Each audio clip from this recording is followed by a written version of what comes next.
Fala, galerinha! Tranquilidade total? Espero que sim. Botinox na área! História da América. Beleza, galera? Vamos lá, ó. A aula de hoje, pessoal, é a respeito da Revolução Americana, tá? Também conhecida como a independência das 13 colônias inglesas na América, não é? Também conhecido como a independência dos Estados Unidos. Beleza, pessoal? Então, vamos lá. Para a gente conseguir trabalhar essa aula aí de boa, não é? Naturalmente, eu vou lançar mão de algumas ferramentas que eu já tinha deixado para vocês, tá? Na aula de formação, né? Das 13 colônias e tudo mais, tá legal? E a partir daí, né? Principalmente daquele esquema lá, lembra que eu fiz, refiz, voltei, colori, descolori, aquela coisa toda, tá? Dali a gente vai seguir, tá bom? Só que, olha só, pessoal, vocês vão perceber que na aula, tá? Alguns slides aqui, eles podem estar diferentes daquele slide que eu botei para vocês lá no aplicativo, tá bom? Mas não tem problema, é porque esses slides eu faço no Keynote, tá? Que é uma ferramenta da Apple, beleza? Só para que eu consiga utilizar no Zoom, eu tenho que jogar para o PowerPoint, tá? E na hora que você joga para o PowerPoint, o que acontece? Algumas fontes elas mudam, né? E no caso aqui, ó, tá lá, www.botinox.me, não, é .net, que o T desceu, tá vendo? Mas isso aí é bobagem, gente, tá bom? Então, o que é importante é o conteúdo que a gente vai estar trabalhando aqui agora, né? A respeito da independência dos Estados Unidos, independência das 13 colônias, não é, inglesas na América, ou também conhecida como a Revolução Americana. Tá? Para começar, pessoal, a Revolução Americana ela está situada, né, em termos de corte, né, histórico, enfim, termo cronológico, num período importantíssimo, tá? Que é o período chamado de crise do Antigo Regime. Tá? E a crise do Antigo Regime ela marca os anos de 1750 até 1800, a virada do século. Tá bom? Então, nesse período na Europa, o que está sendo vivenciado, né, ideologicamente? O iluminismo, tá? Que é um conjunto diversificado de ideais propondo um mundo diferente daquele que era vivido até então através dos estados modernos, tá bom? Então, toda a base ideológica da Revolução Americana, ela vai estar pautada exatamente nos princípios iluministas, tá bom? E não só a Revolução Americana traz muitas transformações, né, que acabam colocando em prática esses ideais, mas também um pouquinho antes, em 1760, até porque a Revolução Americana é 1776, nós vemos na Inglaterra o que, gente? O processo de Revolução Industrial. Tá? E como as 13 colônias eram inglesas na América, muito da história, obviamente, dos Estados Unidos vai estar relacionado, não é, com a questão da Inglaterra. Tá bom, gente? Tá? E nesse período também, vale a pena destacar, né, já que a gente está falando desse contexto de transformação, também, um pouquinho depois da americana, vem a francesa, né? Porque a Revolução Francesa é de 1789. Então, pessoal, esse período é chamado pelo grande historiador, né, Eric Hobsbawm, tá? Que no Rio se fala Hobsbawm, não se fala Hobsbawm, tá?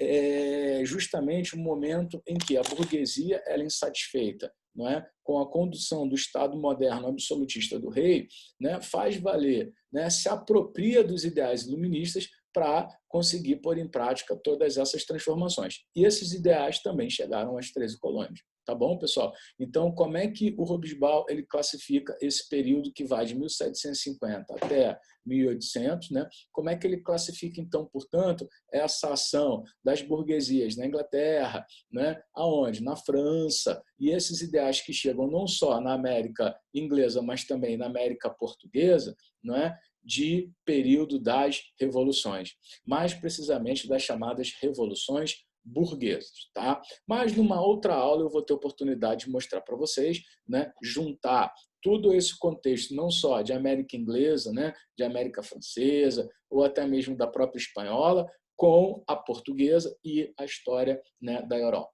tá? Fiquem tranquilos com relação a isso, beleza? Vamos, então, concentrar agora na chamada Revolução Americana, beleza? Tá? Então, para começar, pessoal, deixa eu mudar o slide aqui. Para começar, o que, que a gente vai fazer? Eu já proponho de cara, pessoal, que a gente reflita a respeito de um processo, tá?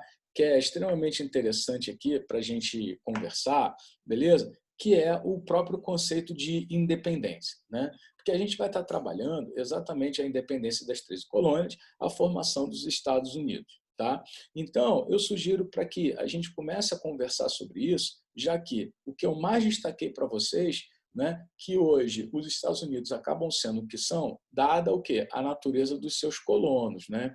Mas será que essa independência ela foi para todos, né? Em que bases essa independência é feita? Como é que esse Estado, então, hoje, o mais poderoso, ele se constituiu, tá? Então, o texto diz assim, ó, a independência dos Estados Unidos traz à tona o tema da liberdade, né? Liberdade é essa diante do quê? De uma metrópole, Inglaterra, que tinha por objetivo, que intenta submeter os colonos aos seus ditames políticos e econômicos, né? Então, vamos de novo, a independência dos Estados Unidos traz à tona, né, o conceito de liberdade. Liberdade é essa da colônia, né, com relação à metrópole. Só que lá na formação, nós vimos que, né, tanto o norte quanto o sul, eles lidavam com a metrópole de forma diferenciada.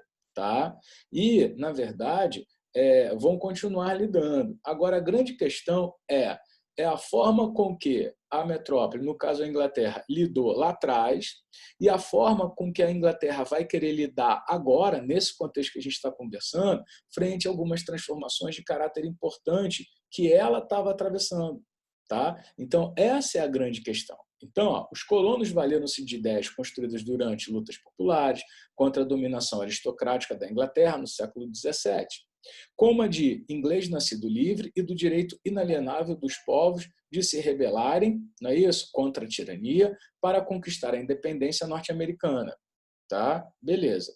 Agora, olha o que eu quero chamar para a gente poder refletir, para a gente poder discutir aqui um pouquinho. É o seguinte, ó. Porém, na montagem do novo país, os diversos povos indígenas nativos, ou seja, o nativo, né?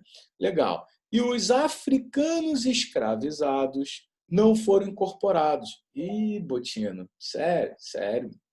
E sim, mantidos à margem da direção do novo Estado, sem direitos e, como no caso dos escravos de origem africana, subjugados, ou seja, continuaram a ser escravos.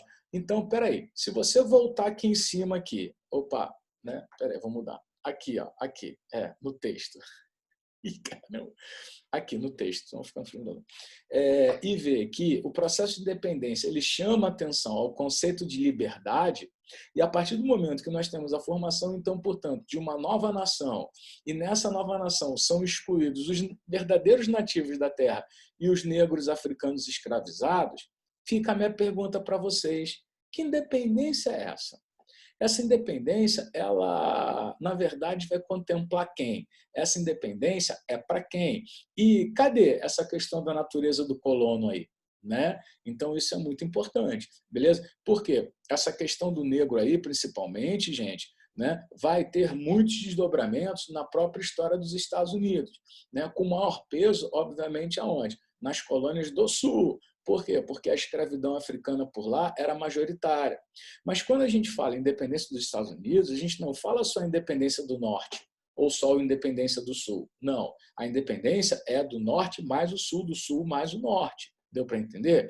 Então, são determinadas circunstâncias que vale a pena a gente refletir, né, ler mais e ver como é que isso tudo vai, né, se desenvolver na história dos Estados Unidos. Então, eu só vou soltar um novelo aí para que você, né, fique com isso na cabeça, e lá na frente a gente vai trabalhar um pouco mais a respeito disso, né, que nos Estados Unidos, exatamente por conta dessa segregação racial pesada, principalmente nos estados do Sul, né, vai nascer uma organização ao longo dos anos, né, que na verdade não foi uma vez só. Né, há historiadores que colocam 3 ou 4, né, gerações. Do que, gente? Do que o Botino está falando? Da KKK.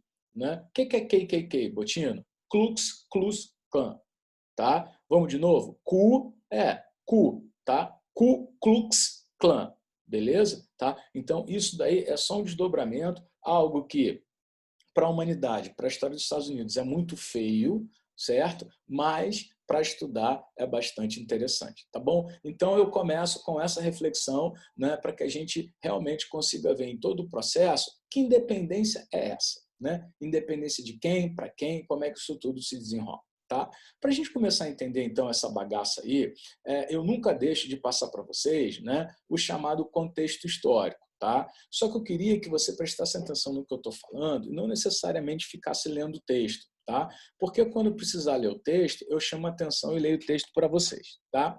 Agora, politicamente falando, tá? A gente destaca um episódio aqui que ele é fundamental para a mudança da dinâmica que a Inglaterra tinha com as suas colônias na América. Tá? Beleza. Que circunstância é essa, gente? É essa guerra aí, a Guerra dos 7 Anos, tá? Que o Marcelão, obviamente, vai estar esmiuçando um pouco mais para vocês, só que eu não posso começar a falar, né, da independência dos Estados Unidos sem antes contextualizar, né, o que representou a Guerra dos 7 Anos. Só que tem um detalhe importante, tá? A Guerra dos 7 Anos ela não vai simplesmente representar para a Inglaterra só apenas para a Inglaterra, não, para a França também. Tá? Então, quando você for, por exemplo, estudar, né, lá na História Geral a Revolução Francesa, né, todo o contexto mais desenvolvido aí da Europa nesse momento da história que é importantíssimo, com certeza, tá, o Marcelo vai dar uma ênfase bacana aí à Guerra dos 7 Anos. Tá? Aí você deve estar pensando assim, pô, Botino, caramba, mas tem um texto gigante aí, será que eu preciso decorar isso tudo? Será que eu preciso saber disso tudo? Cara, tá aí para você, fica tranquilo, vai estar no roteiro, só que eu vou dar uma enxugada aqui de boa para te botar no eixo do que eu quero em termos de América. Pode ser? Então, pessoal, a Guerra dos 7 Anos, na verdade, foi um conflito, né, de diversas monarquias, tá? Não necessariamente apenas a Inglaterra e a França, beleza? Em torno do quê? Do controle de regiões, não é, de exploração colonial. Tá? Agora, isso não significa dizer que não houveram conflitos na Europa. Sim, porque paralelamente a isso tudo aí, né, de conflitos com relação a regiões, né, de dominação colonial, beleza? Tá? O que nós temos? Disputas hegemônicas entre, né, aqueles estados que anteriormente, né, compuseram, tá, o antigo Sacro Império Romano Germânico. Tá? Então, nós temos aí disputas hegemônicas na Europa entre os estados do antigo Sacro Império Romano Germânico, beleza? Ao mesmo tempo, nós temos a Inglaterra e França, França e Inglaterra, obviamente, né, inimigas históricas, que vão estar justamente fazendo tudo aquilo que, né, a gente comentou, que é realmente, né, essa questão aí, né, do controle das regiões de exploração colonial, tá? Beleza? Show de bola? Agora, é claro que tanto a França quanto a Inglaterra, elas tiveram aliados, né? No caso, por exemplo, da França, ela teve o apoio da Áustria, tá? E a Inglaterra, ela vai rivalizar exatamente com quem? Com a França, principalmente aonde? Né? Em territórios, em possessões coloniais, gente, na América do Norte e na Índia. Tá? Então, quando você for ler esse texto aí, você vai ver, né? Por exemplo, ó, liderado pela França, que com o apoio de militares austríacos procurava rivalizar contra a supremacia exercida pelos britânicos na América do Norte, na Índia. França e Inglaterra se enfrentaram pelo controle de regiões aonde? Na América do Norte, Índias Ocidentais, Índia, África, Mar Mediterrâneo, papapá. Tá? Então, é uma guerra que vai justamente causar o enfrentamento entre franceses e ingleses e, naturalmente, o que acontece, gente? Em guerras nós temos o quê? Nós temos, não é, despesas, muitas despesas. Tá? Essa guerra aí, por incrível que pareça, ela é vencida pela Inglaterra. Mas por mais que a Inglaterra tenha saído vencedora de uma guerra, o que acontece? Essa guerra debilitou demais os cofres ingleses, beleza? Então, a partir do momento em que debilitou, os cofres ingleses, cara, a Inglaterra vai ter problema. Tá? Se a Inglaterra ganhou, e eu estou te dizendo que a guerra debilitou os cofres, né? É que eu estou pensando em croissant, debilitou os cofres ingleses, imagina como é que vai ficar a França nesse contexto. Por isso que eu te falei que quando você for estudar a Revolução Francesa, naturalmente vocês vão ver o quê? Que essa guerra aí, se a Inglaterra ganhou e debilitou suas finanças, galerinha, como é que vai ficar a França então? Tá? Então, complicado pra caramba. Beleza, mas vou me ater à Inglaterra, tá? Então, o que a coroa britânica ela vai decidir fazer, tá? Para tentar reverter, né, toda essa questão aí econômica de debilitação, caramba, não está saindo, né, de repor o caixa, por exemplo, né, até porque as suas finanças se encontravam debilitadas, agora saiu. né? Simplesmente a Inglaterra ela vai começar a querer fazer o quê? Está ali no slide ali, ó, né? Impor diversos impostos. Tá? Eu escrevi tributos, mas também podem ser entendidos como impostos para os colonos das 13 colônias. Exatamente com que objetivo? Está lá também no texto. Ó, ressarcir o prejuízo econômico produzido pela guerra. Tá? Muito bom. Só que o que acontece, pessoal? Vamos voltar lá naquele slide colorido lá que eu mudei, se lembra? Cor, e falei norte, sul, aquela coisa toda, tá? Então vamos mudar, vamos lá para cima. Nossa, tá brabo, hein? Hoje a sopa de letrinhas está brava, mas vamos lá. O que acontece? Quando nós observamos, né, o início das 13 colônias, o que acontece? Na parte norte, né, como nós vimos, eram os puritanos, lembra? Do Mayflower, né? Colônia de povoamento. E ali, qual era o relacionamento que as colônias do norte tinham com a metrópole? Lembra? Era a tal da negligência salutar, não é? Ou também chamada de salutar negligência, beleza? E justamente por conta dessa negligência salutar, o que a gente consegue observar? A gente consegue observar o chamado self-government, né? Isto é, a autonomia de governo. Lembra? Que era o self-government. Então, o que acontece? As 13 colônias na parte do norte, elas foram sendo desenvolvidas, né, com uma certa autonomia que naquele momento foi saudável para a metrópole fazer. Então, nesse momento onde a Inglaterra ela vai precisar refazer o caixa, né, reverter a política econômica, isto é, os seus cofres que estão debilitados, naturalmente, ela vai querer impor uma série de circunstâncias às colônias do norte. Só que qual é o grande problema a partir daí, gente? É que esses colonos aí, que se firmaram, fixaram, desenvolveram e tudo mais, eles possuem autonomia de governo. Então, é como se fosse o seguinte, vamos lá, um cavalo correndo sem cabresto, não é? Ou seja, e agora o dono desse cavalo aí, ele está pondo o cabresto nele e vai querer puxar com tudo, entendeu? Então, naturalmente, o que o cavalo vai fazer? O cavalo ele vai se debater, o cavalo não vai aceitar, até porque ele foi criado livre, certo?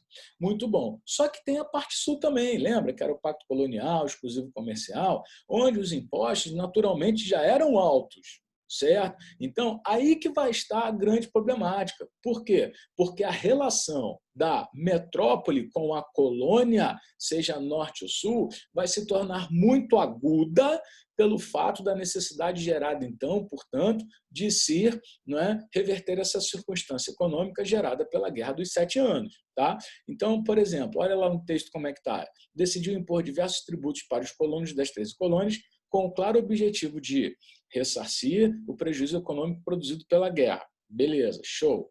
Entretanto, essa medida tensionou, né, ou seja, tornou tensa as relações com os colonos norte-americanos, que pouco tempo depois lutaram pelo fim da dominação colonial britânica. Claro, dando início ao quê? Às guerras de independência das 13 colônias, certo? Então, espero que você tenha entendido, espero que você tenha mergulhado nesse contexto histórico para te ajudar a entender melhor todo esse processo. Tá? Então, daqui para frente, o que nós vamos observar, galera?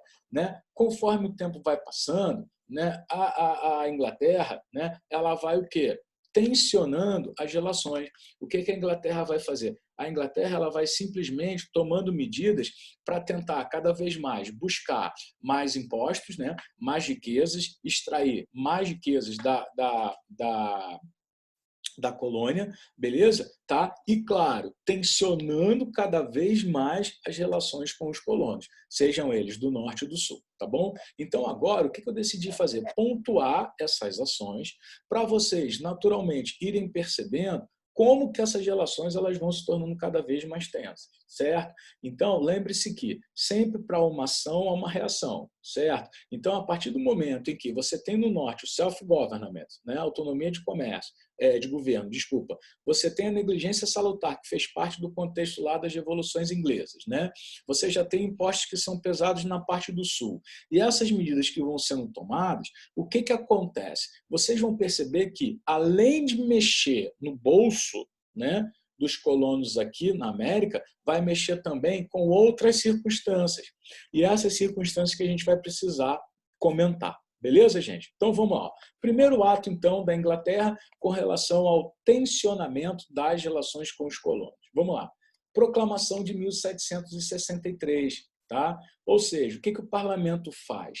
Ele simplesmente, com a chancela do rei, né, do Jorge III, vai proibir com que colonos ocupem terras recém-conquistadas da França, né, nesse xadrez aí, né, das possessões coloniais, tá? Por conta da Guerra dos Sete Anos. Tá? Agora, isso não é justo. Por quê? Se o colono está lá pegando em armas e combatendo tropas francesas no território, é mais do que natural que, se ele sagrasse vencedor, ele, né, teria terra para ele, ele poderia se desenvolver um pouco mais. Mas a Inglaterra os proíbe de fazer isso. Com que intuito? Deixar essas terras separadas, reservadas, para quem? Para possíveis investidores britânicos, beleza? Lá na América do Norte. Tá? E, ao mesmo tempo, para quê? Para que esses investidores, né, detenham o monopólio do comércio de peles da região, certo? Então, era uma tentativa que a Inglaterra faz aí, na verdade, de separar terras para um grupo, que esse grupo, porventura, viesse para a América, né, detivesse esse monopólio do comércio de peles e, naturalmente, pagassem mais impostos para a Inglaterra. Então, o primeiro ato, aí você me diz, se você, enquanto colono, que lutou, arriscou sua vida, né, deixou sua família, contra os franceses na América, os derrota, não pode ter terras, além de não poder fazer, você tem que abrir mão delas para um cara que não tem nada a ver, que vai vir de lá para cá, lucrar nas tuas costas, com certeza, esse primeiro ato já mostra para a gente o quê? As tensões que vão começar a ser desenvolvidas a partir daí, beleza? Tá? E, naturalmente, óbvio, prevendo o quê, gente?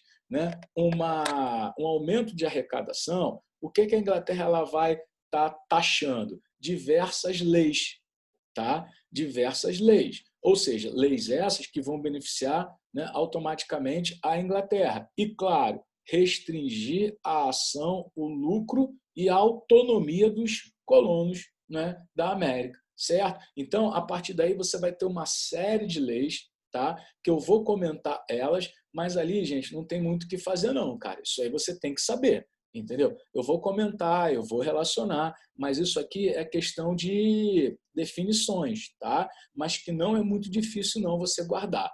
Em prova eu já vi, pedindo para apontar 2 ou 3, comentar, enfim, marcar múltipla escolha, aí é mais fácil. Mas, de qualquer maneira, eu vou passar por elas aqui para a gente bater um papo, tá bom? Então, vamos lá. Primeiro, lei do açúcar. Você lembra lá da última imagem que eu deixei, daquela aula de formação das 13 colônias? Tá lembrado? Né? Tinha um mapa lá, não tinha? Aquele mapa falava sobre o quê, gente? Falava a respeito do comércio triangular. Não é? Então, o que a Inglaterra tenta fazer de cara aí? 1764, Lei do Açúcar.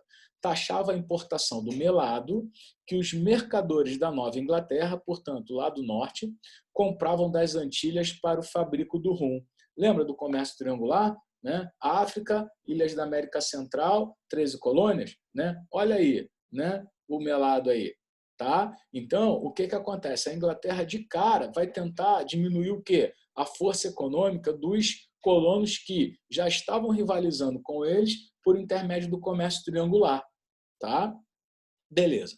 1765, Lei do Selo, tá? Que é uma lei, e a Lei do Aquartelamento, ou também chamada Lei dos Alojamentos. Tá? Então, vamos lá. Lei do Selo taxava os jornais e documentos legais, beleza? Ou seja, tudo aquilo que circulasse em papel deveria pagar imposto, a chamada Lei do Selo. Tá? Então, está escrito ali, taxava os jornais e documentos, tá? Legais. E a segunda, que é a do aquartelamento, os colonos, né, eles eram obrigados a receber tropas e oficiais britânicos em suas casas e fazendas. Olha que absurdo. Né? É a chamada lei do aquartelamento, ou também chamada de lei dos alojamentos. Né? Então, além de ter que tratar com a metrópole, você ainda deveria custear, receber no seio da sua família, na sua casa, né, tropas e oficiais britânicos. Né? Imagina você que está na sua casa. Eu, particularmente, né, não sou muito fã de tumulto na minha casa, não, cara. Ainda mais pessoas que eu não conheço. Imagina. Então, isso tudo você tem que pensar daquela maneira como eu te falei. Né? O termo revolução, gente, ela tem várias tem vários significados, tem várias traduções, mas o que eu mais gosto significa dizer mudança. Então, o que acontece? Eu pintei para vocês todo o contexto desse período em que os colonos das 13 colônias estavam vivendo. Tá? A partir dessas leis restritivas, de uma série de questões que são, né, impostas a eles, né, esse descontentamento ele vai tender o quê, galera? A aumentar, a ponto deles quererem mudar. Ou seja, a ponto deles se revoltarem e buscarem transformações. Então, eu já te disse, a proclamação lá de 1763 já foi complicada, a lei do açúcar mexe diretamente com o comércio triangular e prejudica os lucros, né, das 13 colônias, a lei do selo já é mais uma forma de arrancar dinheiro, e além disso tudo, você ainda tem que receber os caras, os oficiais, enfim, né, os soldados na tua casa, sem perguntar se pode, se não pode, quanto tempo vai ficar, não interessa, você é obrigado a receber. Vai vendo, se coloca no lugar do colono, vê como é que você está se sentindo com relação a isso. Né? Legal. E as coisas vão melhorar? Pelo contrário, vão piorar. Estão piorando gradativamente. Né? De 1765, nós vamos para 1766. Ó. Parlamento inglês aprova uma nova lei. Que lei é essa? A chamada lei declaratória. Tá? Essa lei foi do caceta para o colono. Por quê? Porque olha o que vai estar em jogo a partir da lei declaratória. Essa lei, ela afirma o direito dele, parlamento inglês, né, da coroa, legislar sobre os assuntos coloniais. Então, afirma o direito da metrópole legislar sobre a colônia. Legal, bacana, você é lá do norte, você desenvolveu todo o processo em cima do self-government. Como é que você vê isso aí? Tá? Então, o que está em jogo não era apenas a questão econômica ou fiscal, com relação a pagamento de impostos e tudo mais, mas sim a legitimidade das leis britânicas. Por quê? A gente não pode esquecer, por mais que o Norte tenha, né, a autonomia de governo, self-government, eles eram o quê? Eles eram colonos da Inglaterra. Então, os colonos se recusavam a pagar as taxas votadas pelo parlamento, não é? Por quê? Porque eles, colonos, se ressentiam por não ter nenhum representante junto ao parlamento inglês para poder defender, né, ou negociar o que vai estar sendo feito na América. Então, a lei declaratória ela traz um ranço ainda maior dos colonos com relação à metrópole, né, principalmente da parte norte, exatamente por conta do self-government, entendeu? Então, o que a gente está percebendo a partir daqui? Que o enfrentamento vai ser uma questão de tempo, não é? Porque a Inglaterra simplesmente ela está fazendo valer a autoridade dela de metrópole, certo? Só que o colono ele está cansado disso tudo. O colono do norte já tinha autonomia, o do sul não tem, mas ele não quer pagar tanto imposto assim. Então, o que vai acontecer? O conflito é iminente, tá? Muito bom. O governo inglês, como está no slide aí, não recua, pelo contrário, continuou, né, taxando as leis e restringindo os direitos dos colonos. Tá? Então, ó, da lei declaratória ali, né, de 1766, nós já vamos para 1767. Você está percebendo? 63, 64, 65, 66, 67. Né? Ou seja, uma porrada atrás da outra. Né? Leis Townshend, impondo novas tarifas sobre produtos, entre eles o vidro, chumbo, papel, né, e o chá importado pelas colônias. Aí você deve estar pensando assim, pô, Bettino, mas chá, o que tem a ver com chá? Chá, lembre-se que na Inglaterra, né, é um produto altamente consumido, gente. Né? Os ingleses têm lá o chá das 5, né? É um evento social, degustação do chá. Né? Eu acho que para eles lá o chá está o que para nós estaremos com relação ao café. Né? Mas é um evento tomar chá. Então, se os colonos dos Estados Unidos, as 13 colônias são ingleses, naturalmente o consumo de chá é muito grande. Né? Então, o que acontece? Né? A metrópole ela taxa o quê? Novos impostos em cima do quê? Do chá que é importado pelas colônias. Ou seja, esse chá vai se tornar mais caro, entendeu? Então, além deles terem que pagar mais impostos, além deles terem que, né, fazerem diversas concessões à coroa, eles, né, ainda vão ter o chazinho lá, né, meio que sendo mais caro. Né? Os colonos, claro, começaram a sabotar o comércio oficial, né, de chá, enfim, desses produtos, tá? E promovendo contrabando. Naturalmente, ninguém quer pagar mais caro, né? Eles, dentro daquela autonomia do direito que eles achavam que tinham, né, faziam isso aí. Tá? Muito bom. Agora, eu queria que você prestasse atenção, porque você já deve ter ouvido falar, né, na festa do chá do Porto de Boston, né? Tea Party Boston. Assim, é festa do chá, né, no Porto de Boston. Tá? Então, isso vai ter a ver com esse evento inicial aí, tá? Em 5 de março de 1777, onde colonos revoltados por toda a circunstância que eu já apontei para vocês, né? Boston, Massachusetts, norte, tá? Eles simplesmente se revoltam contra um destacamento militar, né, que protegia justamente os fiscais aduaneiros. Quem são os fiscais aduaneiros? São esses caras que cobram os impostos no porto. Né? Então, o que os soldados fizeram? Atiraram e mataram esses 5 colonos aí, certo? Então, a morte desses colonos vai cada vez mais tornar mais tensa a relação, cada vez mais fazer com que esses colonos, né, procurem se colocar contrários à tendência da metrópole, né, e queiram mudar. Beleza? Muito bom. A coisa vai ficar mais complicada a partir de 1773, né, quando a lei do chá previa a venda direta desse produto pela Companhia das Índias Orientais, ou seja, está dando o monopólio da venda, né, do chá a uma empresa que era bastante grande, né? Ou seja, aos lojistas das 13 colônias, eliminando assim, portanto, né, os mercadores da colônia. Botino, ficou um pouco confuso, você pode repetir? Claro. O que a lei do chá ela faz em 1773? Ela simplesmente concede o monopólio da venda do chá oficial, né, à Companhia das Índias Orientais, ferrando com o quê? Com o circuito dos mercadores coloniais que vendiam um produto, até porque, comentei lá em cima para vocês, né, era um produto altamente consumido. Então, além do aumento dos impostos, restringia o quê? O comércio. Tá certo? Já tentou pegar o melado lá, está tentando restringir o comércio do chá aqui, não é isso? Né? Já a relação se tornou mais aguda, né? Em termos de quê, gente? Do enfrentamento, né? No Porto de Boston, lá em 1770, beleza? Então, pessoal, a partir do momento em que é concedido o monopólio da venda do chá para a Companhia das Índias Orientais, né? Empresa mercantilista enorme, o que acontece? Foi a gota d'água para que realmente os colonos começassem a ter um enfrentamento mais direto. Né? Então, de que forma que os colonos eles reagiram, portanto, à lei do chá, né, à concessão do monopólio? Ah lá, ó, reação brutal dos colonos em Boston. Né? No dia 13 de dezembro, um navio de chá foi invadido e a mercadoria lançada ao mar. Isso é chamada Festa do Chá do Porto de Boston, tá? Causando enorme prejuízo à companhia monopolista.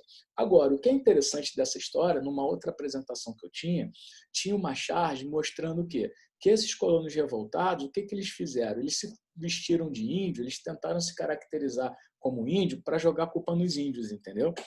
Então, mas é claro que a Inglaterra não é trouxa, ela sabia aí que o índio não vai jogar caixa de chá no mar. Né? E também índio, nessa época, pelo amor de Deus. Né?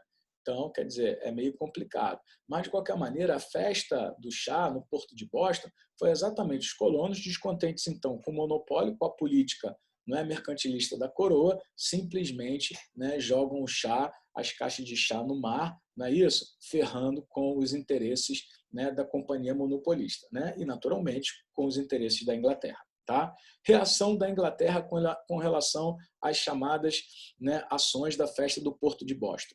Tá? Foi brutal. Brutal através do quê? De restringir ainda mais, né, gente, a questão, né, das leis aí, né, dessa relação que já estava extremamente desgastada. Né? E o que entrou em vigor? As chamadas leis intoleráveis. Tá? Isso daí que costuma cair em prova. As leis intoleráveis, o que o governo, na verdade, faz, né? A metrópole? Simplesmente decide fechar o principal porto do norte, né? Das 13 colônias, que era o Porto de Boston, certo? Tá? E o que vai fazer? Restringir o autogoverno de Massachusetts, isto é, aquele tal self-government, para as colônias do norte. Tá?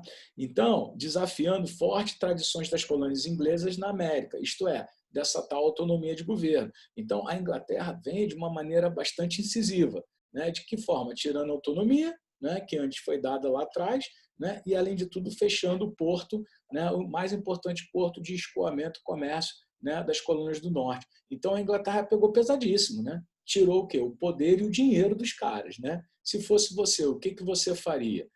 Com certeza você iria, não é, reagir a tudo isso, né? Então, nessa gravura que eu mostro para vocês, tem um massacre em Boston, né? Ou seja, as tropas, né, entrando em conflito com os colonos, beleza? Tá? E a partir daí não vai ter jeito, né? Em setembro de 1774 é feito o chamado Primeiro Congresso da Filadélfia, né? Ou seja, mais precisamente no dia 5, né, os representantes de todas as colônias, tirando a Geórgia, promoveram o primeiro Congresso Continental na Filadélfia, na Pensilvânia, tá? Ou seja, para eles conseguirem se organizar de fato, para que todas as colônias, então, portanto, levantassem a bandeira de luta, de revolução, de contraponto às medidas, né, tomadas pela metrópole. Tá? Então, aí tem mais uma gravura relacionada ao primeiro Congresso da Filadélfia, né? Só para dar uma ilustrada, para vocês verem de que maneira que eles começaram a se organizar. Tá? E, em maio de 1775, no dia 10, né, foi feito o chamado Segundo Congresso da Filadélfia, né? Novamente, reunindo-se na Filadélfia, nomeia-se o fazendeiro George Washington, da Virgínia, como comandante-geral do Exército Revolucionário. Tá? Então, pessoal, a nomeação de George Washington ocorreu no segundo Congresso da Filadélfia. Tá? E, a partir daí, todos eles começaram a se reunir para quê? Para realmente se tornarem independentes da metrópole. E, a partir daí, foi feita, não é, a Declaração de Independência dos Estados Unidos. Nossa, eu tinha um livrinho aqui, tão legal, gente, com relação... Ó, eu vou sair da tela rapidinho, mas vou voltar, tá? Só para não fazer pause, mas eu já pego para vocês. É um livrinho muito legal que vai falar a respeito do quê? Da independência dos Estados Unidos, ó, tá vendo? Deixa eu tirar da lua, Declaração de Independência dos Estados Unidos. E aqui tinha um texto muito legal que eu costumava usar em aula, mas por incrível que pareça, queria pedir desculpa a vocês. É legal nessas aulas também da gente bater um papo, não só ficar falando conteúdo, né? Mas, por exemplo, uma parte que eu costumava ler em sala, cara, eu levava esse livrinho para a sala. Vamos ver se eu consigo achar aqui. Mas eu acho que eu não vou conseguir, pessoal. Caramba, poxa, eu bobeei. Podia ter... eu achei aqui, ó. Então, o que acontece? Esse livro aqui, ele vai comentar, né? Olha lá, ó. A Declaração dos Estados Unidos, né, de Independência dos Estados Unidos, e vai estar também, no caso, né, trazendo essa leitura do que isso representa para eles.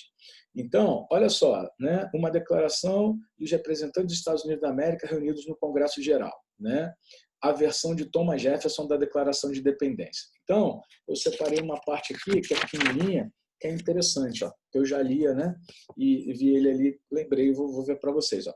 Consideramos essas verdades evidentes por si mesmas, que todos os homens são criados iguais e independentes, que dessa criação igual, eles derivam direitos inerentes e inalienáveis, entre os quais estão a preservação da vida, a liberdade e sua busca da felicidade, que, para garantir esses fins, são instituídos entre os homens governos que derivam seu justo poder do consentimento dos governados, que quando como uma forma qualquer de governo ameaçar destruir esses fins, cabe ao povo o direito de alterá-la ou aboli-la, tá?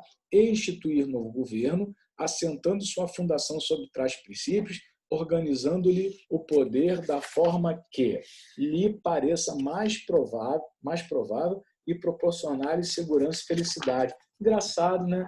Aqui pode, né, na Declaração de Independência dos Estados Unidos, usar princípios de liberdade, né, de igualdade, não é isso? Só que tem um detalhe. Lembra, lá no início, a pergunta que comecei? E o índio e o negro africano estão aqui? Então, essa liberdade que a gente começou a conversar lá atrás, no início da aula, é uma liberdade da submissão das 13 colônias frente à autoridade colonial inglesa. Certo? Então, olha aí o fechamento daquela pergunta inicial. Então, você tem aqui, ó, a versão do Thomas Jefferson, né, que eu acabei de ler para vocês, tá certo? Falando de liberdade, tá? Mas por que eles não libertaram o escravo, então, o negro, e por que eles não deram cidadania aos índios, né? Então, isso daí é uma grande questão que a gente pode até conversar na tutoria, tá? Na tutoria dessa aula é interessante, vamos ver quem se interessa e quer discutir comigo, né? Vamos lá, então, a gravura, né? Falando a respeito da Declaração de Independência dos Estados Unidos, ó, né? Uma outra gravura, né? George Washington, enfim, né?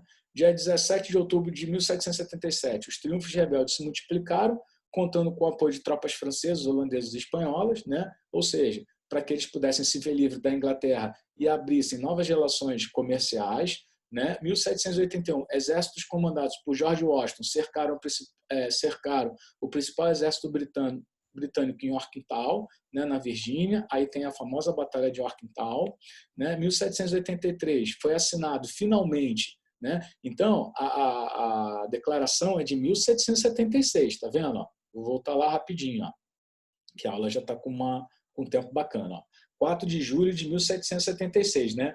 Declaração, não é isso? Tá. Agora, a Inglaterra só reconhece a independência em 1783, ó, com a assinatura do Tratado de Paris, ó, reconhecendo a independência das 13 colônias. Benjamin Franklin, então, foi embaixador norte-americano nesse acordo diplomático.